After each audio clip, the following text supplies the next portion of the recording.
What's up, Packers Nation? Welcome into the Pack a Day podcast. I'm your host, Andy Herman. You can follow me on Twitter at AndyHermanNFL. Let's finalize and wrap up our top 50 current Green Bay Packers. If you've missed the prior 4 episodes going through numbers 11 through 50, make sure to check those out before we jump into today's. But let's get into it right away. Let's kick things off, no pun intended, or maybe pun intended, with number 10, Mason Crosby. And listen, Mason Crosby has been nothing short of phenomenal these past couple seasons, truly worthy of all-pro consideration. He has been consistent. He has done everything that you would possibly want him to do from both a field goal kicker standpoint, extra points, especially with, of course, extra points getting more difficult the last, I don't know, however many years that it is now. And he's just been the consummate professional. He's been the team captain on special teams. He's literally been the one consistent on special teams these last few years, where everything else has basically gone to crap. The punting has been mediocre, or really worse than mediocre. The coverage units have been bad. Like, nothing else has gone right. But Mason Crosby's been phenomenal, and he's the one saving grace of what's been a fairly embarrassing special teams for what seems like forever now in Green Bay. But thankfully for Mason Crosby, there's one saving grace of that entire unit, and that's, again, the kicking game. So we'll see how much more Mason Crosby has in the tank as a kicker. Obviously his career in Green Bay is going to come to an end sooner rather than later, as much as we hate to admit that. But what a really end to the career so far that he's had. I have, complete expectation that that's going to continue this upcoming season. You never know with kickers, like one small timing thing. And, frankly, we don't know if J.K. Scott will be there, which means he could have a new holder. We don't know if Hunter Bradley will be there, which means he could have a new long snapper. Both of those positions are in flux. So that's going to be, definitely, potentially 2 new variables within the kicking game that, he's going to have to work through. No better player you'd want working through that than a veteran in Mason Crosby, and more than worthy of coming in at number 10 on the top 10 current Packers list. Number 9 is Adrian Amos. And man, like, just the picture of consistency. I love watching Adrian Amos play football because it's not always the flashiest. It's not always the thing that's going to get the Sports Center highlights. It's not any of that. It's just good, sound football. And he's doing all the little things that open things up for Darnell Savage. He's doing all the little things that allow the corners to be a bit more aggressive. He's safe on the back end. He's a sound tackler. He's assignment sure. He knows where he's supposed to be at all times. He very, very rarely will make a mistake out on the field and where he's supposed to be. That's just exactly what you want at that position. And that's exactly what you want next to a player like Darnell Savage, who's still kind of learning the game, up and coming. I mean, he's just the perfect tag team partner for Savage. And, now it looks like he may be a player that gets used a little bit more in the box this upcoming season, which he's more than capable of doing. Just everything that they've asked Adrian Amos to do, he's done well. And I've said this before, one of these seasons, and hopefully it's this year, Adrian Amos is just going to have a 6, 7, 8 interception season. And it's not necessarily because he's the biggest playmaker. It's not necessarily because he's got the quickest first step and can bait quarterbacks or anything like that. It's just he's always in the right spot. And every once in a while, players like that just have seasons where the ball pops up and they're just always there, and they, fluke into a few interceptions and things like that. Adrian Amos is due for one of those type of seasons. He's always doing the right things, and eventually that stuff catches up, and you hope that it pays off in the end. I'm hopeful that this is the year that it's going to be for Adrian Amos, because he is so talented a football player, and he's so fun to watch. And again, you may not get to recognize it, especially if you're not watching all 22, because it's tough to watch safeties if the ball's not thrown their way, or if they're not coming, screaming up to make a tackle in the backfield or something like that. But trust me, he is a very good football player, and one that, is more deserving than not to be at number 9 on this list. Number 8 is the human chess piece along the offensive line, and that's Elton Jenkins. I've never seen anything like it. I've never seen a player that's able to be good left tackle, left guard, center, right guard, right tackle. And just like, it doesn't matter. Coach, put me wherever you want, and I've got that spot nailed down. And again, I've mentioned this in the past. He's not a perfect player, and there's things that he can still get better on, which is kind of the scary part, right? Because if he doesn't get one iota better through the remainder of his career and just stay status quo, he's already a very good offensive lineman. But if he can just clean a couple things up and play a bit more consistent, he goes from very good to all pro in a very, very, quick period of time. And that's, I think, the exciting thing about Elton Jenkins is he's got the versatility, he's got the talent, he's already good, he's already really good, and now I think there's still opportunity for him to even get better and make it to being a truly great NFL player and one that's a consistent Pro Bowler and in that All-Pro conversation. There's a couple of really good guards in the NFL, whether it be Quentin Nelson, and you guys know the names, but ultimately Elton Jenkins has the ability to be right there in the upper echelon. It's just continuing to improve his craft. I love that he's going to be, continuing to play next to David Baktiyari, hopefully sooner rather than later, at left guard, with Josh Myers likely, being the long-term center. I think that's a perfect spot for Jenkins. But again, whether they need him at left tackle, right tackle, center, guard, it doesn't matter. Jenkins is going to be able to play it very well. Number 7 is Aaron Jones, and a player that, frankly, I didn't expect to be back in Green Bay. I thought he was going to price himself out. I didn't think Green Bay was going to have the money to re-sign him. I thought they found a really nice middle ground to make a deal work for Jones to stay in Green Bay. And make no mistake, Green Bay's offense is significantly better, not only when Aaron Jones is there, but when Aaron Jones is really the focal point of this offense.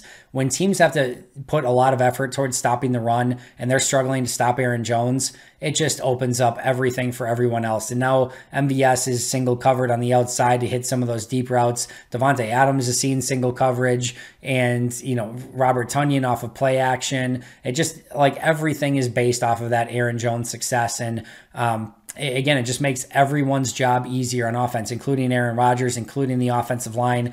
It starts with the running game, and it really sets up everything else that Matt LaFleur wants to do. And a huge part of why Aaron Rodgers was able to be successful is because of the threat of Aaron Jones in the running game. So that was a really big signing to get him back. We can have the debate of should you pay running backs, a million different times over, but there's no question that this team is better with Aaron Jones on it. And, he's just one of those players that, how can you not root for him to be back with the team? He's just that kind of player. Number 6 on the list is Kenny Clark. Kenny Clark took a slight step back, and I think injuries certainly played a part. It wasn't until late in the season where he started to really dominate like Kenny Clark usually dominates, but we saw those flashes late last season. I think just injuries and just really the weight of being the lone good defensive lineman on this team, I think caught up with him a little bit. That's why I've been screaming, get Kenny Clark help for the last, 2 to 3 seasons. I just think he needs another guy inside with him to take some of that weight off of his shoulders. But as mentioned in the past, he is the absolute focal point of this Packers defense. He's what everything else is sort of balances itself off of. If he can be the clogger in the middle of that run defense, then it makes things easier for the linebackers. It makes things easier for the edge rushers, which makes things easier for the corners and the safeties. If he's giving up, space in the middle of that line and they're getting big yards, and now Chris Barnes in that linebacking group, which is mostly a mediocre group, if they're, have unblocked offensive linemen or, unaccounted for offensive linemen getting to the second level, you can see things go south in a hurry, which is, go back to 2019 San Francisco games, right? Especially the NFC Championship game, when Clark isn't Clark, things can go south in a hurry, which is, again, why he's so valuable to this team, and why it's so important that he plays well. Again, everything starts and ends with Kenny Clark on defense, and again, more than worthy of being number 6 on the list. Number 5, Zadaria Smith, who also took a step back a season ago, but it was almost more to do with the fact that he had just an insane 2019 than that he had a bad 2020.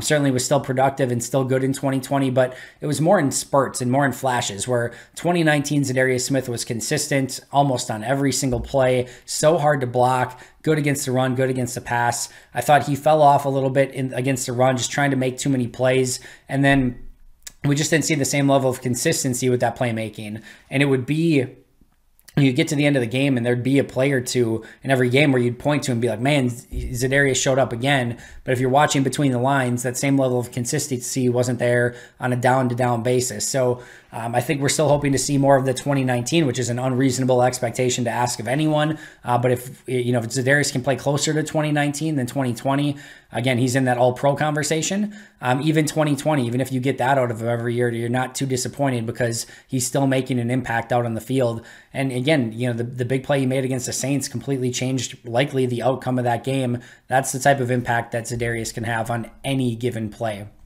Number 4 is David Baktiyari. And again, David Baktiyari might be and is arguably the best left tackle in football, one of the best offensive tackles and offensive lineman period in football. There's only a handful of guys in that discussion, and Baktiyari is certainly one of them.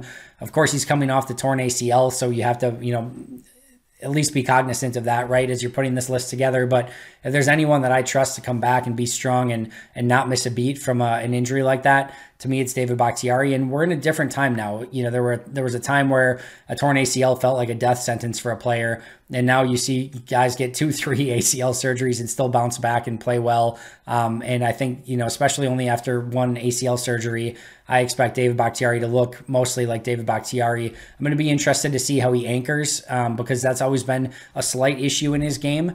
And now if his legs aren't feeling quite as strong, does he have the same level of ability to anchor? He likes being a little bit lighter, staying quick on his feet, getting to his spots, and really kind of manipulating offensive or edge rushers and pass rushers that way. It can leave him open to a bull rush and a power rush. And if he doesn't have that confidence in his legs to really anchor, that could cause problems. But again, David Baktiyari is the consummate pro, and he's going to be just fine in his return from ACL injury.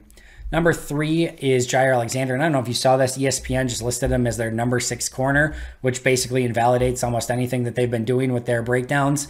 Gyra Alexander is at minimum in the top 3 of corners in the NFL. And, what a draft pick by Brian Gutekunst, moving down, getting Alexander, picking up another first-round pick in the process. Just a masterclass of what he was able to pull off with that move. And then obviously it's that much more impressive when Gyra Alexander has the start to his career that he has. I've mentioned this before, but go to training camp and just spend a day watching Gyra Alexander. And same thing for Devonte Adams, who, spoiler, is number 2 on my list. And both of those guys are they're savants at their position.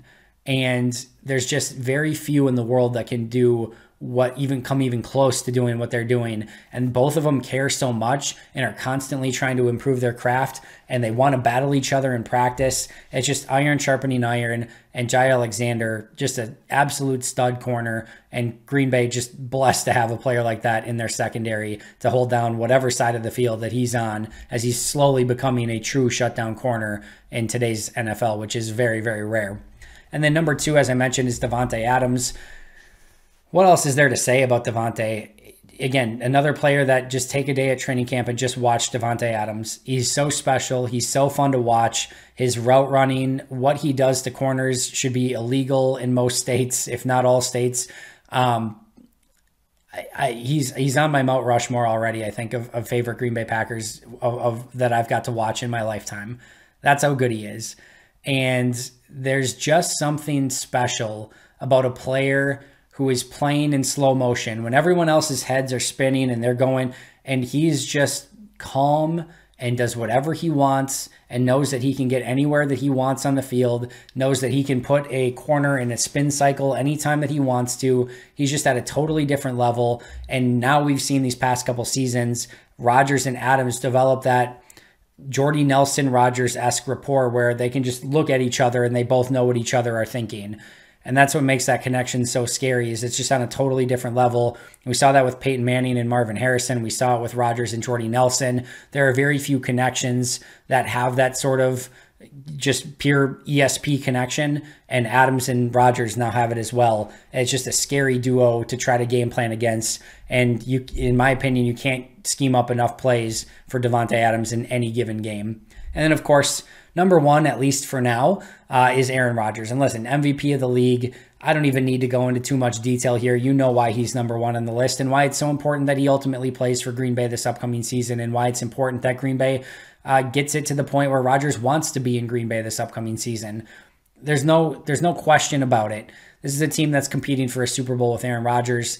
They're not with Jordan Love or with Blake Bortles or with Kirk Benkert or with arguably anyone that they trade for in a Aaron Rodgers trade. It just is what it is. And I have full faith in Matt LaFleur and this offense that they can still put up points and they can still be a good football team. I just don't think they're even going to come close to competing for a Super Bowl. And that's not to say 2-3 years from now they won't be, because Jordan Love has that sort of talent, and I think this is a team that can evolve over time. But they've borrowed a lot of money from the future to be good right now, and you want Aaron Rodgers to be the one that's leading that charge. and trying to win one more Super Bowl in Green Bay before whatever happens next with Aaron Rodgers' career. Who knows what that next page will, when that next page will turn and when we're going to find out what happens with Aaron Rodgers. As I've said this entire time, I'm 65% sure that he's going to be the quarterback for the Packers this season, and I'm 0% confident in that statement. So make of it what you will, but there's zero question that Aaron Rodgers is the leader and the GOAT of this team, one of the greatest throwers of the football in the history, if not the greatest thrower of the football in the history of the NFL, and you want that guy being quarterback of your team in 2021, and we'll see if that happens or not. But number one on the list, Aaron Rodgers. So very, very quickly, 50 through number 1, Blake Bortles, Jonathan Garvin, Vernon Scott, KB Nento, Kylan Hill, Dominique Daphne, Equinemius St. Brown, Shamar Jean-Charles, TJ Slayton, Ben Braden, Will Redmond, Josh Jackson, Jay Sternberger, Ty Summers, Kamal Martin, Tyler Lancaster, Josiah DeGuara, Kingsley Keke, Devondre Campbell, Devin Funchess, Dean Lowry, Jordan Love, Kevin King, John Runyon Jr., Lucas Patrick, Chandon Sullivan, Royce Newman, Josh Myers, Eric Stokes, Amari Rogers, Chris Barnes, Mercedes Lewis, AJ Dillon, Alan Lazard, MVS, Billy Turner, Preston Smith, Bobby Tunyon, Darnell Savage, Rashawn Gary, Mason Crosby, Adrian Amos, Elton Jenkins, Aaron Jones, Kenny Clark, Zadaria Smith, David Baktiyari, Gyra Alexander, Devonte Adams, and number 1, Aaron Rodgers. Thanks for joining me for this series. It was a lot of fun to do. I'll be right back here tomorrow with a brand new episode. Make sure to subscribe if you haven't already. But until next time, and as always, go Pack Go.